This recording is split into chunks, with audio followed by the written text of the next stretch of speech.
នៅពេលដែលយើងនិយាយអំពីសម្បត្តិបេតិកភណ្ឌតើអ្វីដែលយើងនឹងឃើញទៅដល់ជាប្រាសាទជាពិធីបុណ្យឬជាពិធីកម្មឬក៏ជាសៀវភៅប្រវត្តិសាស្ត្រនិងឯកសារចាស់ៗសម្បត្តិបេតិកភណ្ឌមិនសំដៅទៅលើប្រាសាទតែម្យ៉ាងទេប៉ុន្តែសម្បត្តិបេតិកភណ្ឌអាចជាអ្វីដែលយើងឃើញជាអ្វីដែលយើងទាំងអស់គ្នារស់នៅជាមួយនិងអាចជាអ្វីដែលយើងចងចាំហេតុផលទាំងអស់នេះហើយបានជាសម្បត្តិបេតិកភណ្ឌជាតិរបស់កម្ពុជាត្រូវបានចុះឈ្មោះចូលក្នុងបញ្ជីបេតិកភណ្ឌពិភពលោក UNESCO ដែលតាមប្រភេទផ្សេងៗគ្នានៃបញ្ជីចំនួន3ប្រភេទដែលជាកិច្ចខិតខំប្រឹងប្រែងរបស់ក្រសួងវប្បធម៌និងវិចិត្រសិល្បៈនៃព្រះរាជាណាចក្រកម្ពុជាយើងបញ្ជីសម្បត្តិបេតិកភណ្ឌរូបីសម្បត្តិបេតិកភណ្ឌមួយចំនួនចូលជើងនៅក្នុងទីតាំងរបស់ខ្លួនតាំងពីកំណើតនៃការកសាងសម្បត្តិបេតិកភណ្ឌទាំងអស់នោះមានដូចជាប្រាសាទព្រះវិហារ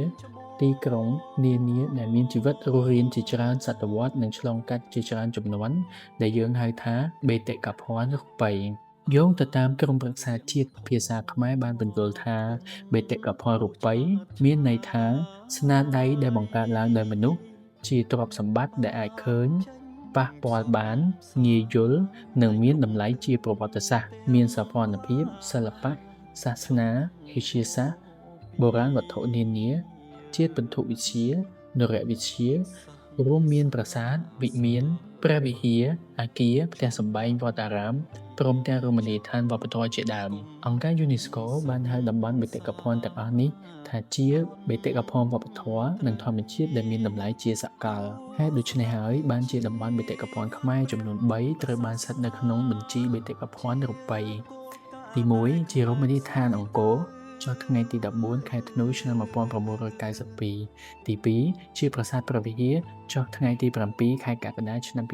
2008ទី3ប្រាសាទសម្បូរព្រៃគុកចុះថ្ងៃទី8កក្កដាឆ្នាំ2017រមណីយដ្ឋាននិងប្រាសាទទាំងអស់នេះមិនត្រឹមតែជាទ្រព្យសម្បត្តិដ៏ត្រចះត្រចង់នៃព្រះរាជាណាចក្រកម្ពុជានោះទេ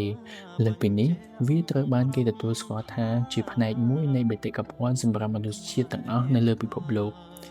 ការថែរក្សាបេតិកភណ្ឌពិភពលោកនេះគឺសំដៅទៅលើការអភិរក្សប្រកបដោយការយកចិត្តទុកដាក់ប្រុងប្រយ័ត្នរៀបចំជាតំបន់ទេសចរណ៍ប្រកបដោយទំនួលខុសត្រូវនិងកិត្តគូរគម្រោងនៅថ្ងៃអនាគតសម្រាប់មនុស្សជំនាន់ក្រោយបញ្ជីបេតិកភណ្ឌវប្បធម៌អរូបីនៃមនុស្សជាតិ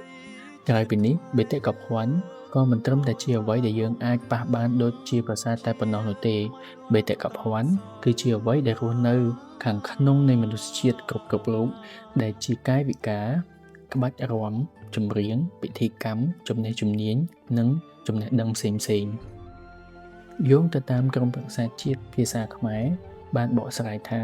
បេតិកភណ្ឌវប្បធម៌រូបីនៃមនុស្សជាតិគឺជាមរតកបង្កើតឡើងដោយមនុស្សបានផ្ទេរបន្តពីជំនាន់មួយទៅជំនាន់មួយទៀតតាមរយៈការប្រតិបត្តិការបង្ហាញ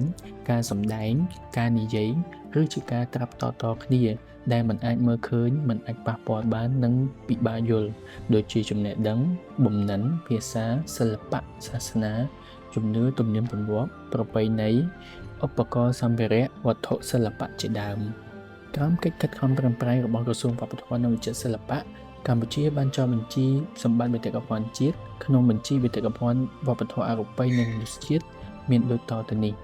របាំព្រះរាជទ្រព្យចុះថ្ងៃទី7ខែវិច្ឆិកាឆ្នាំ2003ល្ខោនស្រមោលស្បែកធំចុះថ្ងៃទី25ខែវិច្ឆិកាឆ្នាំ2005ល្បែងទាញព្រ័ត្រចុះថ្ងៃទី2ខែធ្នូឆ្នាំ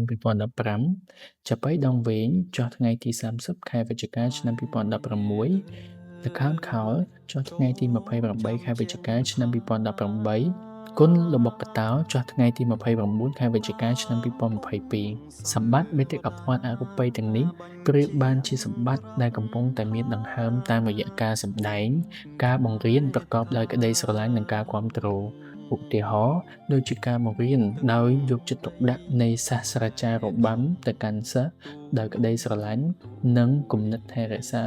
ប្រៀបដូចជាកង់វិលជុំដែលបន្តពីជំនាន់មួយទៅកាន់ជំនាន់មួយទៀតបញ្ជីស្មារតីចងចាំនៃពិភពលោកមានបញ្ជីបេតិកភណ្ឌមួយប្រភេទទៀតដែលហាក់បីមានសភាពស្ងប់ស្ងាត់ខ្លះផុយស្រួយងាយនឹងរលុបខ្លះសរសេរដោយទឹកថ្នាំនិងខ្លះទៀតបង្ហាញនៅលើខ្សែភាពយន្ត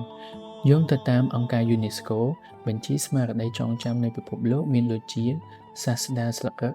សម្ភារៈអូឌីយ៉ូ វីដេអូ និងបណ្ណសារដែលមានសារៈសំខាន់នៅលើពិភពលោកនិងមានគោលបំណងការពារសម្បត្តិទាំងអស់នេះពីការបាត់បង់ព្រមទាំងធានាបាននូវការចូលប្រើប្រាស់ទូទាំងពិភពលោកនៅក្នុងនោះប្រទេសកម្ពុជាបានចុះបញ្ជីស្មារតីចងចាំនៃពិភពលោកមានដូចជា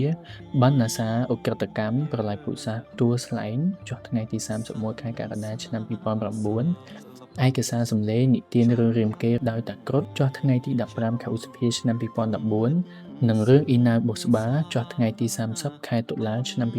2017អង្គការ UNESCO បាននិយាយថាការចងចាំទាំងអស់នេះជាកម្មសិទ្ធិរបស់មនុស្សជាតិទាំងអស់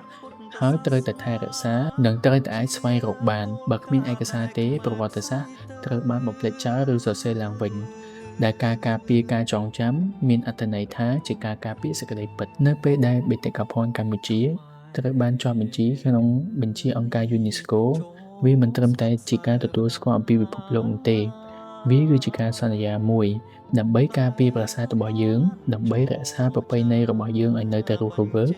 និងដើម្បីការពារការចងចាំរបស់យើងហើយការការពារសម្បត្តិបេតិកភណ្ឌទាំងអស់នេះជាការការពារអត្តសញ្ញាណរបស់យើងនិងអនាគតរបស់យើងផងដែរ